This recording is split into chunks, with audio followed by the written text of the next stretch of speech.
This podcast is a proud member of the UUOP network.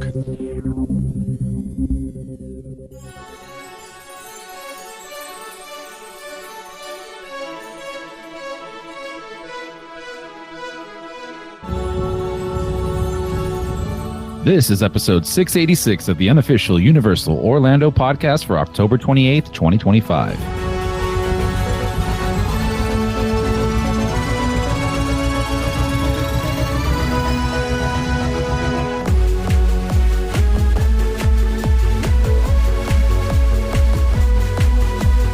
What is up, everybody? Welcome back. That time of year. It's time that we rank Horror Nights houses. Not the hype list, the actual list. And here with me is Michelle and Lee. Tracy's she's dead, unfortunately. Oh, God.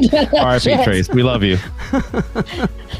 She may show up in the next episode, but for right now, she's recovering. It should be a ghost in the next episode. Is that where we're going? Yeah, that's what it is. She's joining Lacey. She did write in the show notes that she is dead, R.I.P. That's Tracy's upbeat attitude, by the way. You will hear next week if she manages to make it on. She's not doing well right now. I heard the voice, and she can't hear what's going on, and she's literally just put Lacey question mark. Yeah, she's hearing. She literally sounds. Oh yeah. Well, you know what? I'll just let it be. I'll let people figure out what it sounds like when she talks. Hopefully. I am so excited for this episode because this year was a phenomenal year of Halloween Horror Nights. And I know Tracy's gutted she can't be on because she feels like her list needs clarification on where she's got certain ones. I'll probably do it for her because I think our lists are pretty similar. But I'm excited because I don't really know Chris's, and Michelle and I, we haven't talked about it at all, so I have no idea what your feelings are on any of these houses right now. I know, because I was not there when you guys did HHN, so we literally did the event completely separately and have not spoken. Yeah, so I'm quite excited. For once, I was invited to an event. Shut up. That's my phrase of today. All right, we are counting down our HHN 34 house rankings. So this episode we'll be doing 10 through 6, and then next week, the rest. Let's start off with number 10. And I want to go ladies first here. So, Michelle, why don't you start us off with your number 10? Cool.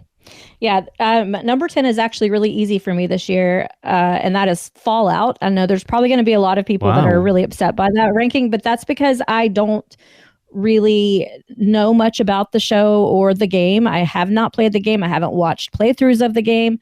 I tried to watch the show and I got through probably about 5 episodes of the first season, but it's just still that far in. It hasn't like caught my attention. Okay. And then going through the house itself, it really was one of those houses I think that you truly need to know what the IP is in order to appreciate the house, because most of it made no sense to me. That's fair. And the things that did make sense weren't like, it didn't feel like a haunted house. It just felt like a walk-through movie experience. Like it should be more of like in the great movie Escape as opposed to as a house at HHN. That's a really interesting sentiment because I have a house on my list I feel very similar about, and it's not Fallout. Really? Yes, very similarly about. This one did nothing. And I still am, although I'm much braver now, I still get jump scared really easily in houses. I didn't get one jump scare. There just wasn't anything in it that was content in it that was HHN worthy. It just felt more like a walkthrough, right? Like of the set where they're recording. Yep. Yeah, it didn't feel like a house to me. So that was my number 10. Interesting. Cool. All right. The next lady, the ghost lady, Tracy. All right. Oh my God, Tracy? No. No. Oh, man. We're going to have words here, Trace. Tracy's number 10 is Doll's Let's Play Dead. I wish she was here to defend that because I would have words. She said when she comes on next week's episode, she will clarify why her 10 to 6 is her 10 to 6. Okay. All right. Well, we'll have to hold off until then. Lee, what's your number 10? See, I feel like I'm going to get some crap for this one as well. And this is the house I was talking about with Michelle on this last one, I feel exactly the same way that she feels about Fallout, about this one, because it didn't feel like a Halloween Horror Nights house to me. It felt like a walkthrough of the thing itself, and I have no connection to the thing itself at all, and that is WWE presents The Horrors of the Y at 6. It just did nothing for me. Like, I get it, it's cool. I love that, you know, Mike Aiello and Ramon Parador had this thing that they're such into, and the style of it is kind of creepy, and it does suit Horror Nights, but I felt the same as Michelle did. I walked through it, and it felt like a walk through WWE Y at 6. It didn't feel like a haunted house to me. There wasn't really scares. It just felt like it was kind of showcasing them and their costumes and the sort of story of them. It never felt like a haunted house to me. There was some cool effects in it. I love the effect right at the beginning where the guy's got the lantern and he steps forward and blows it out. That was cool. I did like that. But other than that, I felt very much the same way Michelle felt about Fallout, and that's why it's my number 10. Could see that. All right, my number 10 is Grave of Flesh. This house has one of the coolest entrances to a Horror Nights house, where you are walking into your grave, or you're walking under your grave. You have the water coming down. It sets such an amazing tone, and it has everything there for it to be an amazing house. And then it just falls so flat on its face. It is, and no disrespect to the creators on this, but I just have to voice my opinion. This thing sucked. Oh my God. You and I are going to talk, sir. Dude, this is Spirit Halloween level masks. Oh. Like, this house sucked. Oh my God. And I went through it twice, maybe 3 times, hoping they changed something in the month that I hadn't been there. No, it was just as bad as the first time I went through it. I have no idea what the hell's going on. Like, I read the story. Yeah, I get it. But also, like, it doesn't actually tell you a story. It doesn't. And again, it's, I felt that the actors were so, like, the costumes that they were wearing were so generic. Also very short. Maybe that's on purpose. But all the scare actors were very, very short in this house. So it made it less scarier to me. Like, it's almost like children trying to scare me. Yeah. I it's unfortunate because, like I said, like, I hate how bad this house is because of how awesome that opening entrance is to it. Right. Also, the green, I guess that's a portal to hell or heaven. Oh, with that the green light coming through the 2 doors. I didn't understand that. I must admit, that was weird. It's cool. You know what it reminded me of? Ghostbusters for some reason. Like Zool coming through, right? Yeah. Like that is what it reminded me of. I'm like, this is awesome too. Like, it had some really cool things. And also, let me say this much. I really, really enjoyed the set pieces. Like, the actual set pieces that you're walking through were awesome. So it has all these pieces to be such a great house. But again, it just falls too flat. Everything is too much of the same. It just feels very cheap. I think they could have done some things to change it to make it better. Like I said, more so with what the scare actors are doing and, you know, how they were dressed. But it is what it is. So I can't wait to hear when you bring it up. All right. Let us jump over to number 9. And I'll go first with this one. Okay. Actually, no. Lee, you go first. Me? Oh, God. Yeah, go. My number 9. Interesting, actually, because I am very similar on this with Tracy, and I know that Chris is not going to like it, but I sit along with Tracy's number 10, and it was Doll's Let's Play Dead. I thought it was terrible. Up until my last run through with Alexa, where she kind of talked me through it a little bit more, and I saw it from a different perspective. Up until that point, in my opinion, this was the worst house I'd been through at Halloween Horror Nights. I thought it was terrible. And I kind of saw it through Alexa's eyes a little bit, because if you've listened to last week's show, Alexa and I mic'd up walking through that house, and she kind of made me look at it from a different perspective. I still think it's terrible. And it just, if you talk about Grave of Flesh feeling like Spirit Halloween, this felt like it to me. It felt like the cheapest house Horror Nights have ever done. There's some cool little bits in it. I love the army guy at the end. I love the toaster oven. I love that there's like 3 different guest activated triggers in there. I thought that was pretty cool. But just the rest of it just left me cold, and it felt really cheap. So up until probably about a week ago, this was my number 10, and I'm in a long way at number 10. Wow. This is one of those things where it's like everybody you can have a number 10 on someone's list and someone else appreciates it. Yeah, this is exactly that. And I think this year, from talking to people, this year's very divisive. Yeah, I would agree. All right. Number 9, I'll go next. So this one, I enjoyed it, and Lee kind of spoke on it already. And I'm not ranking it here because of what it was. There was other things I liked more. So I have The Horrors of Wyatt 6 on here. Interesting. I expected you to have that much I know. And this is after going through it like the last time as well. It had a lot of cool pieces to it, and it showed a lot of cool things, but I think it lacked a bit of storytelling as well. Like you had to know, which I did from watching the documentary, but it was more so like, look at these figures, right? So it looked more like a display. Yeah. To me, rather than a story, and more so again like walking through the set of WWE and this happens.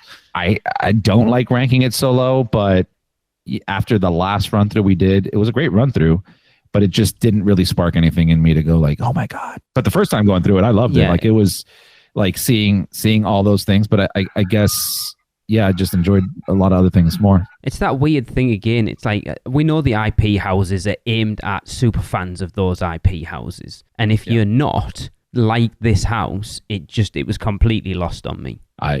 Totally understand. All right, Michelle, number 9. Okay, my number 9 and 8 are pretty interchangeable, but I went number 9 is Gawkin.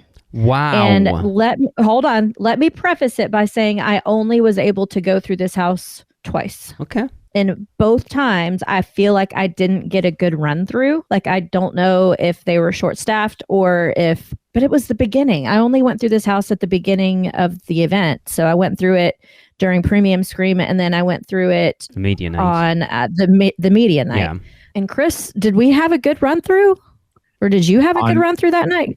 We had a run through. We had a decent run through on there. I think from going and editing all those videos over and over and over again. I remember us getting out of it and just going, like it's cool, but it was like one of the first houses we did, like the first or second house. Yeah. And we were both, kind of, it had some cool set pieces, but we weren't blown away. I wasn't blown away, and when I went back this past time, I've only gone to HHN 3 nights. Us too. I didn't make it back there at all. So I'll preface it by saying I have not gone through this house a lot, but I was not impressed the first 2 times I went through it. Wow. At all. And that's probably because I, again, in my own head, had an expectation of what it was going to be. I thought it was going to be the next iteration of Yeti in some way or form. And I thought cold, this is going to be a cold house. Which it should have been. This is going to have Should have been. Yeah, this is going to have some big scary figures and really cool set pieces. So in my head, it was one thing, and going through it, it was not that at all. And so I just felt like it missed a big mark. Yeah. So it left zero impression on me whatsoever. Interesting. I love doing these. Yeah. Yeah. All right. Next up, Tracy. And speaking for Tracy is Michelle. What was her number 9? Her number 9 is also WWE presents the Wyatt 6. Again, I think I'm sure she'll clarify a little bit on next week's show, but she felt very much the same as I did with it. It was cool. It was cool. It was there, but it just didn't hit with us at all. I think just going back to it, I think if you're any way, shape, or form a WWE fan, you would love it. Yeah. But like us, the way we look at it, we have to look at it coming as a Horror Nights fan. Yes. And what we come to expect how a house should be, what it should do, what we each one of us personally should feel out of that house. And that's why we get all these different, crazy rankings. Yeah. I think it's all kind of showing up around the same area because as a quote Horror Nights house, I don't know if it fits the same criteria that other houses typically do, if that makes sense. That's why I understand why Michelle's got Fallout where it is. Yeah. I had a lot more fun with it, so it's higher up for me, and I like the show a lot more. But I can understand that same thing of if you just don't get it or you're not into it, then you're not going to have the same run through as someone who likes it or loves it. That's why the originals are generally better. See, that's interesting because you'll see I have the Wyatt 6 up a little higher, but it's kind of for the opposite reason because I don't know the stuff. Interesting. I feel like I was able to enjoy it. Okay. So anyway, I'll talk about it more later. Interesting. I wish to go to Universal Studios Singapore. Hello, I'm Steven Spielberg. Ride the movies at Universal Studios Singapore.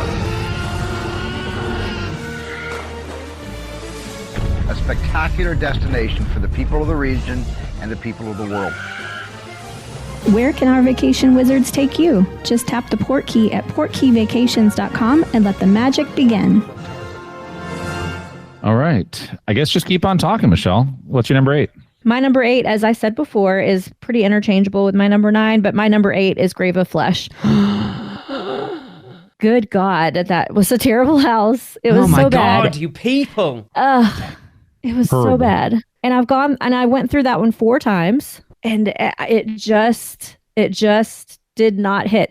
Again, like Chris said, the beginning, phenomenal. Like the facade, awesome. The concept, cool, right? Like I'm walking in, spoilers, but I'm walking in, you look up and you see your own grave up there. That is super, super cool. The beginning of the house was okay with the first, like when we first started seeing the flesh eating, whatever they're called, creatures.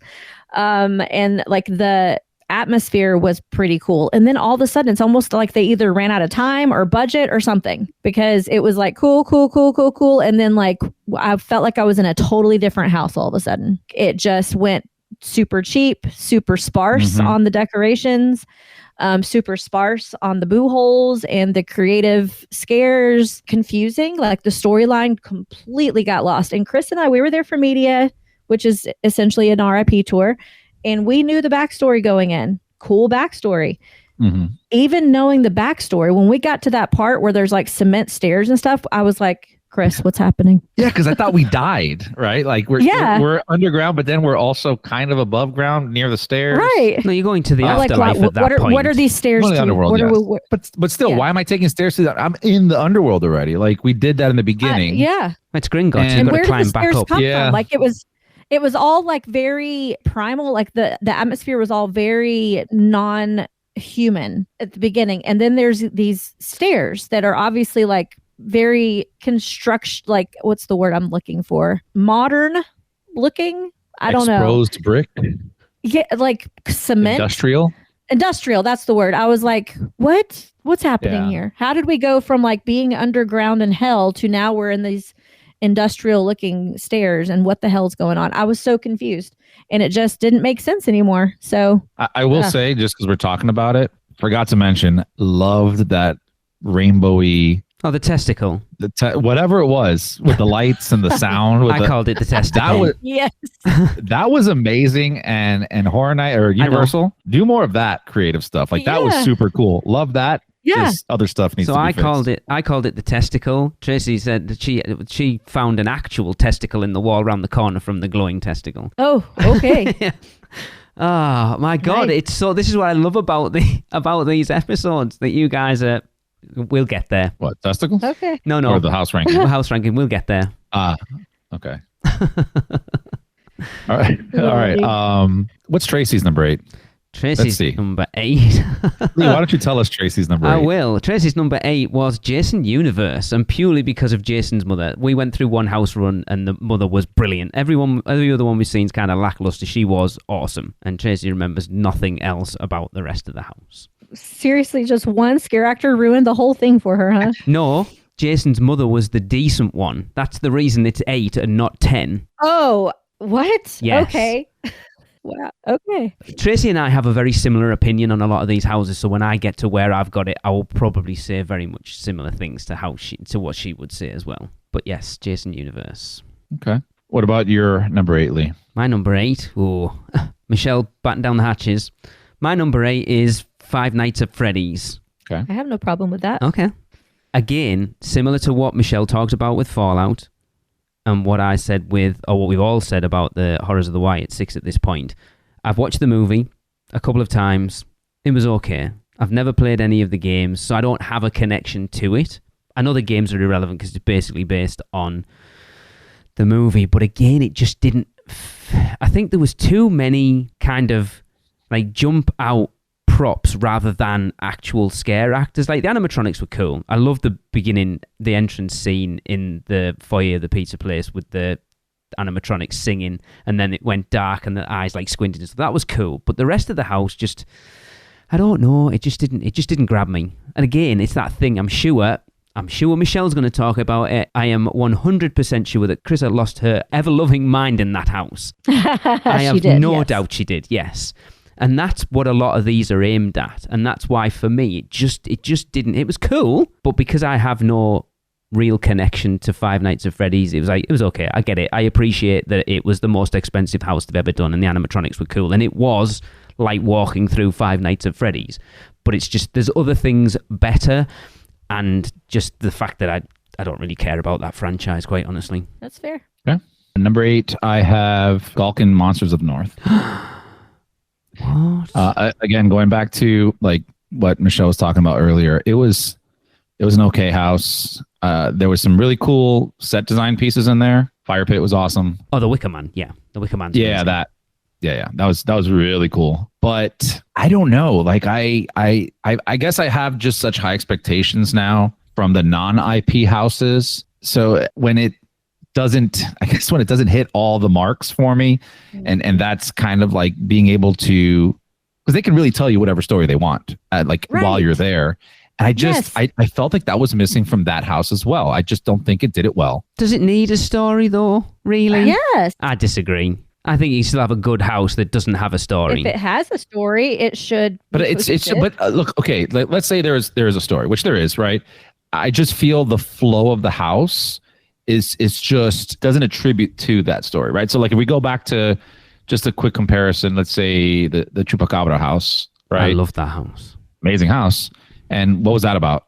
It was just about the Chupacabra, like, terrorizing, killing people, all that kind of stuff. Yeah, the whole festival, whatever it was. The whole festival, yeah. And you kind of see him going throughout the festival. Like that had a theme, and it stuck to the theme the entire time. What was Gulkin Monsters of the North about? Monsters of the North.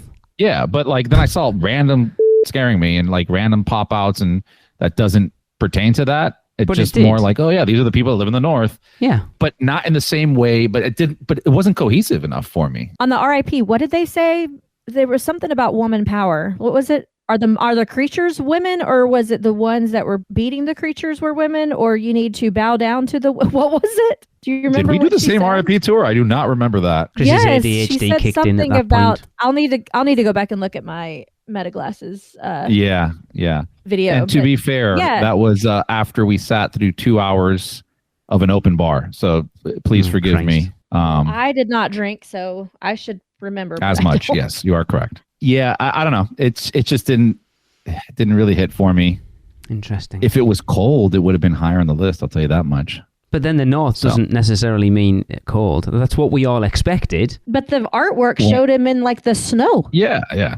Also, did it? When you live in South Florida, anything north is colder. Okay, I'm reading the description right now. Yeah, I think if you look at that image, it does not show any cold or snow. It's got the northern lights, and that's it. There's nothing there to say it should be cold. But we all interpreted that because that's what we'd heard. Let me see the picture. Hold on. Yeah, that's a cold person there. Look, the trees have white on it. So the story is a woman lived in a Norse village and was believed to be a protector. However, in reality, she was searching for her own dark powers. She sacrificed the village livestock and children to gain power. The villagers found out, took her up to the caves above the fjords, and gutted her to protect the village. She survived the ordeal and swore her revenge on the village. So that's like the lore of the actual Gulkin that this is supposed to be based on. And I did not get that at all. Here, let me ask you this question. At all. Wait, so thank you for reading that, because now I understand what it's about. And watching this image, that is the lady who we're talking about that did the sacrifice. The one with the big horns, that's the lady? Yeah. Yeah, you see her immediately walking into that house. I was going to ask, where is she? Because I only did that house twice, but I don't really remember. Like, shouldn't that be a prominent figure that would stick out to me? Like, yeah, like that. She's the first scare actor you see in that house, because she had glow-in-the-dark contacts in, which were cool as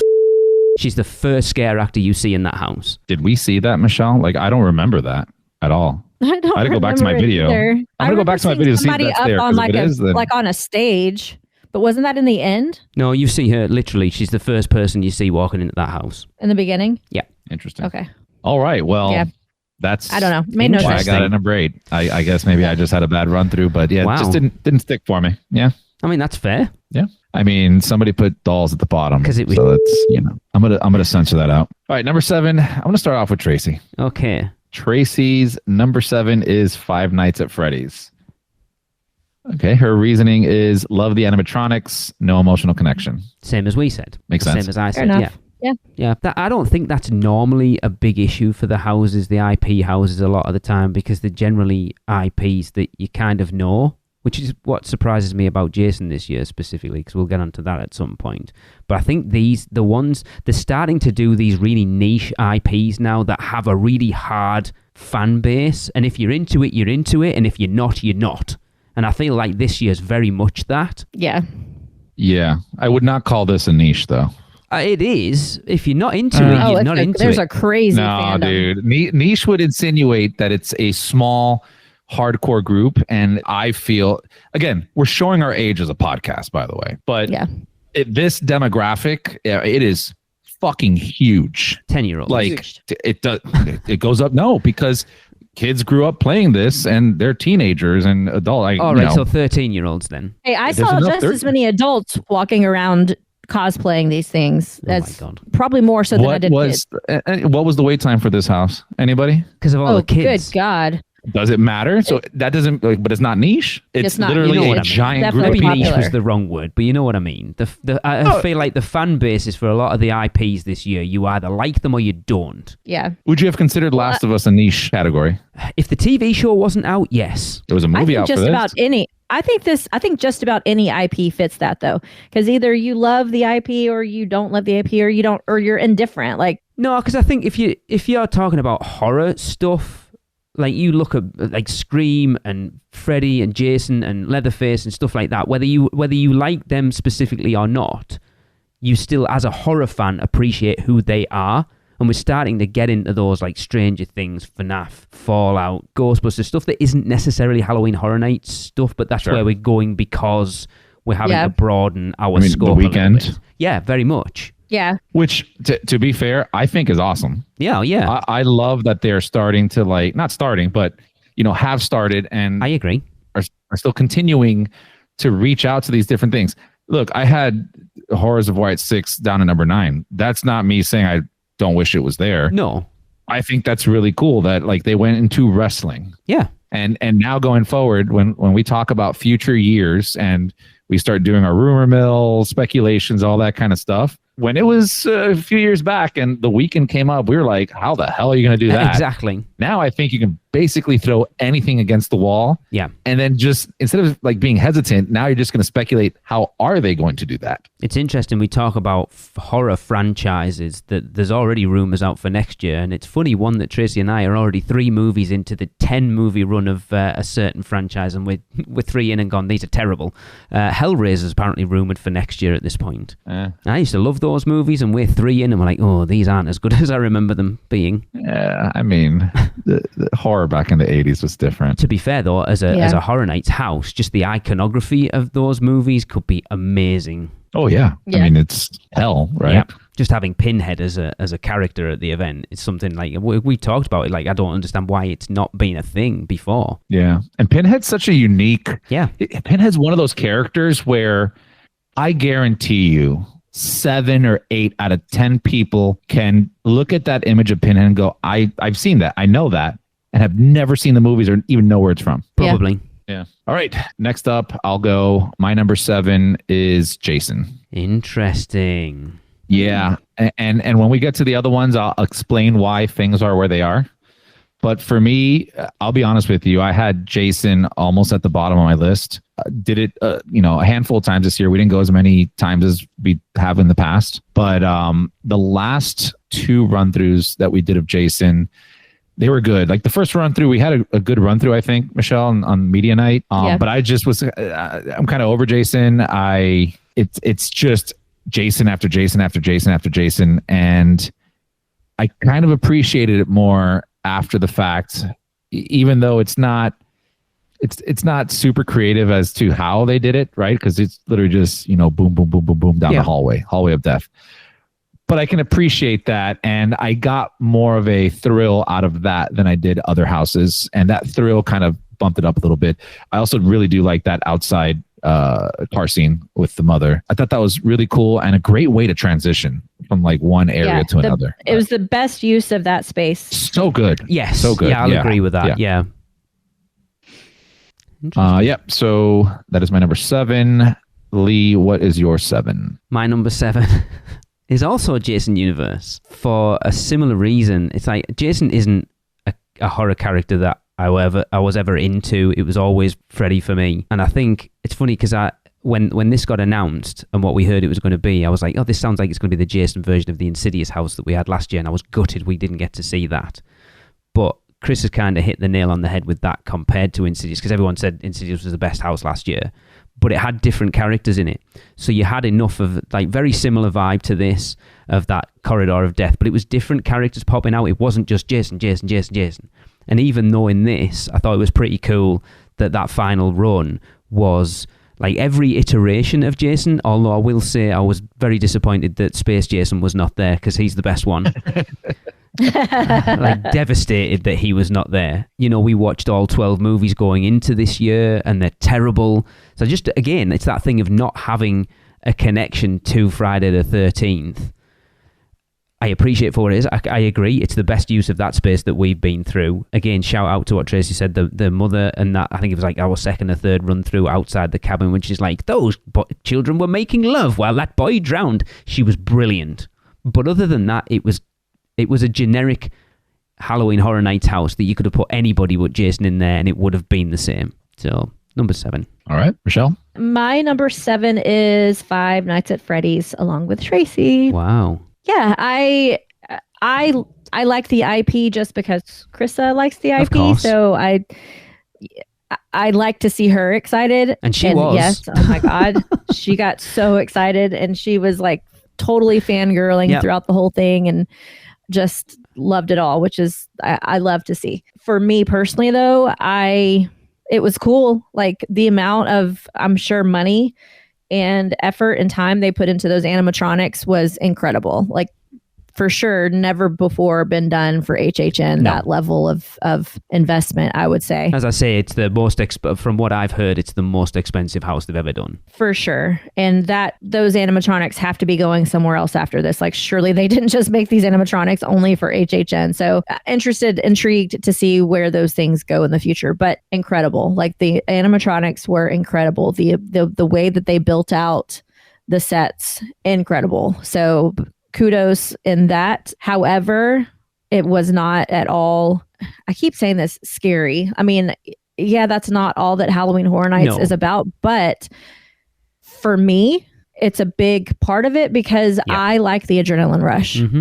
Like, I love it. That is what feeds my obsession for continuing to go to HHN every year, is that adrenaline rush. And sadly seeing less and less of that. And I don't know if that's my own fault or if the event is getting soft, but I have noticed a trend of bringing in IPs that do cater towards the younger demographic, which good for some, bad for others. For me, it just wasn't scary there. And what's sad is that there are some really scary things in that franchise. They didn't use any of those super scary scenes in the right way, which made me sad because there could have been some gore.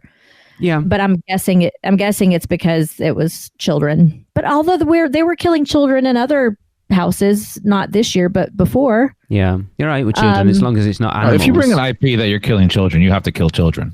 Yeah. Well, and they insinuated it with shadows, but they didn't do it. You know, like there was some content that could have been used that they didn't take it there, and I'm not sure if it was because they specifically did want kids to be okay in this house or not, or if maybe the IP wouldn't let them. I don't know. It could be that. But yeah, it was cool, but meh. Yeah, I would have been fine just with another walkthrough experience. It's that thing. If Universal ever did a daytime haunt at the parks, you could see it being something like this. Or they could have done a dining experience at Louis, where they put the animatronics up on the stage, that like freaking cool. Chuck.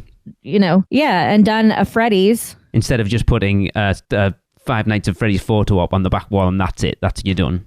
Exactly. Like, they could have sold extra tickets to a Five Nights at Freddy's dining experience, and that would have made sense to me. But the house didn't really fit.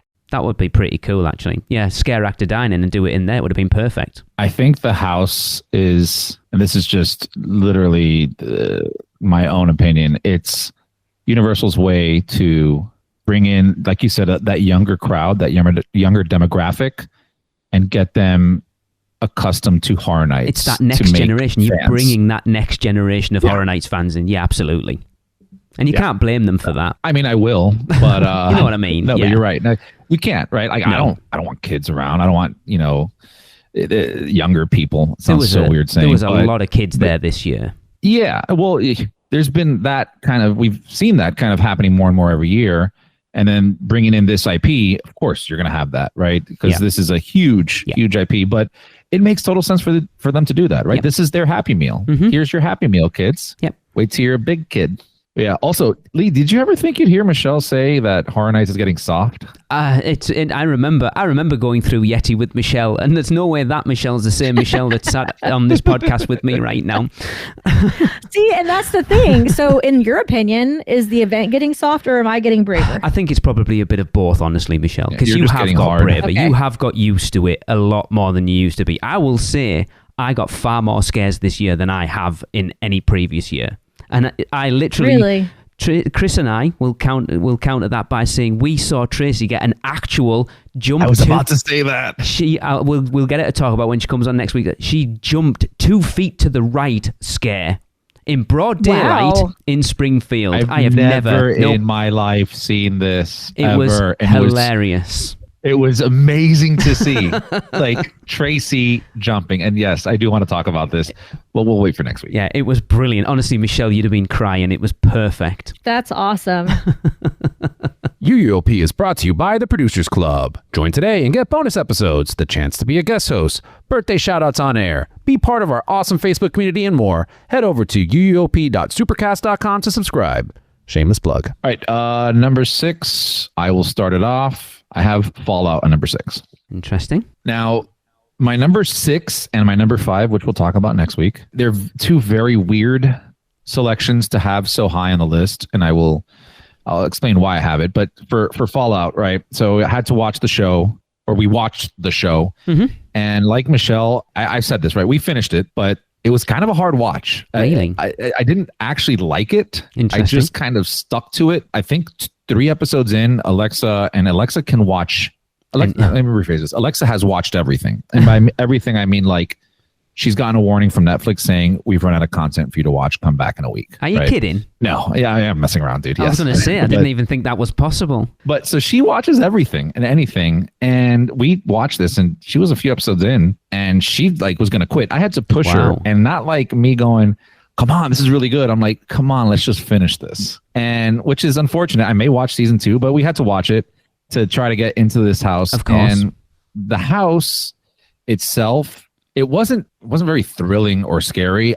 I thought they did a really good job at more of a you're walking through the set kind of thing. Yeah. And I thought the set pieces, like even in the show itself, I thought they were very interesting, and the way they did it was really cool. I really enjoyed that part of the show rather than the story of how they're telling it. So I got that out of this house, and that's what kind of bumped up the house for me, because I know the whole story, and they're doing a really good job at kind of doing that story from the show. And again, walking through the town was awesome. Seeing those mechs were really cool. Yes. So yeah, I mean, it is ranked higher on my list, not because it's an amazing house, but because I enjoyed walking through the set. And we did that one a couple times, and each time was pretty good. There was some funny little things, like those little cockroaches not the little, but the giant cockroaches that would come out and get you. I just thought those were funny, like the way they had the noises, and they kind of scare you. So yeah. Wow. All right, Michelle, what's your number 6? My number 6 is Dolls Let's Play Dead. What? Yeah. I thought Dolls was cool and unique, but not amazing. So it's kind of right in the middle. I thought that the concept was really cool. It was very much like Toy Story Sid, Yeah. comes to HHN, which was a neat concept. I loved I loved the fact that we were shrunk down to the size of a toy and seeing everything from that perspective. Not at all what I expected. I thought some of the costumes and the masks and makeup were very unique. There's that one doll in general, it was towards the middle. She had like a shrunken head. Oh, yeah. I know which one you mean. Yeah, she was like off to the right. It cracked me up. So I moved this one up like towards mid-list, sincerely only because it was so unique. Not really scary, although there was a couple of times that it did get me because I was so like lost in looking at the set and like being in awe of looking, something off to this direction that something on the other side of me got me. So I did have some funny scares in there and the concept was really cool, but it probably would have gone up a lot higher if it had gone with a different direction, which was scary dolls. Like I'm obsessed with Annabelle. So I love the idea of like possessed dolls themselves. So when I first heard Dolls Let's Play Dead as an announcement, that's what my brain went to. So I was a little bit bummed out that that's not what it was, but still it was cool. Not scary necessarily, but cool. It was terrible, but all right. Sorry, everyone. Tell us how you really feel. If I did, I would be here a long time because I thought it was awful, to be fair. Sorry, guys. I've had to justify where I have dolls to more than just you two right now. Trust me. Joni, Jillian, Alexa have all been at me for it. All right. Well, could you tell us where Tracy's number 6 is? Oh, Tracy's number 6. It's actually Michelle who's going to tell you what Tracy's number 6 is. Michelle, please. Tracy's number 6 is Fallout.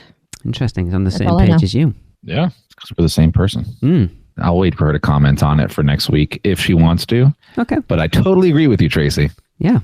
All right. Lee, close us off on this episode. Shall we talk about Fallout a little bit more? Because Fallout is also my number 6. Okay, let's talk about it. So it's interesting hearing you two talk about Fallout. I've never played the games, any of them.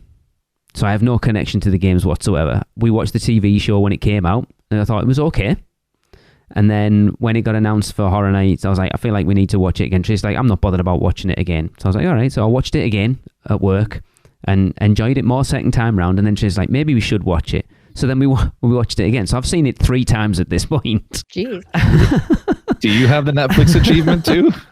No, because it's on Amazon Prime over here. I like the TV show. I don't love it. I thought the house, exactly what you guys said, is a really good rendition of walking through that TV show. I thought there was some really good effects in it. I loved how they added in that weird like lake monster thing, like how they put that into the house. I thought was really clever. Yes. Yeah.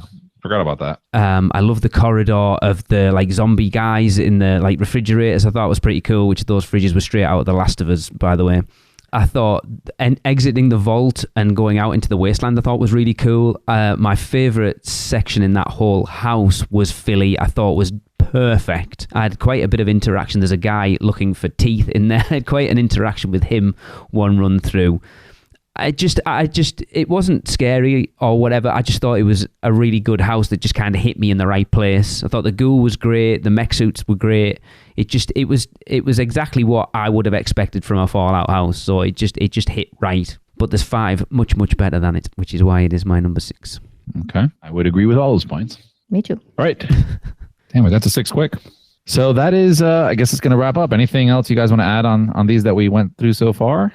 Or you want to wait till next week's exciting episode to finish us off? I think you can kind of see we're all on the same page for the most part for our top 5s. I think it's just going to be where we've got them all. Yeah. It's interesting. There's a house we've all got in our top 5 at this point where you guys have been kind of disparaging about the storylines for certain houses. And I know your other half, Chris, is very disparaging about a house that we all have in our top 5. And I'm expecting it to be quite high that she doesn't get the story for that house at all. Yeah. There's contradictions. I do agree with you. There is going to be some contradictions on the picks, but again, we'll talk through it. It's just, I think a lot of the time with Horror Nights, it's just how those houses hit you. Yeah. Well, for sure. Absolutely. And the emotional connection you have to them. Yeah. The property that they're covering. Yep. Cool. All right. Well, that is going to wrap up the podcast. Now, don't forget, we want you to rate the Freeze Ray Pops and send in your recordings, as well as sending in your How Bad is Fast and Furious Supercharged jokes. And after you've been to Horror Nights, please send us your house rankings 10-1 for our listener rankings for Horror Nights 34. You can send all of that to us at podcast@uuopodcast.com. Until then, we'll see you next week for our final house ranking. That's the end of another Stella episode of UUOP. Use the Flu Network to give you access to us on Facebook, Instagram, X, YouTube, TikTok, and Pinterest. Just search UUO Podcast. And check out our blog at uuopodcast.com for everything else. Send your owls to us at podcast@uuopodcast.com. And if you want to join the Producers Club, jump down the warp pipe at uuop.supercast.com. It's alive on Apple Podcasts, Spotify, and everywhere else that podcasts are found. So please subscribe, rate, and review wherever you can. Dragons aren't the only way to get around. Email Michelle at portkeyvacations.com. She can take care of all aspects of your next Universal Orlando vacation. Listen to them, Children of the Night, the children of the UUOP network. Rush of Fear, Halloween Horror Nights podcast, the theme park duo for all your West Coast news and info, the Taste of Universal, Universal Orlando food podcast, and the Portkey Passport, an adult-centric Disney podcast. Make sure to subscribe and come back next week because in the end, it turns out all we needed was a little more of this.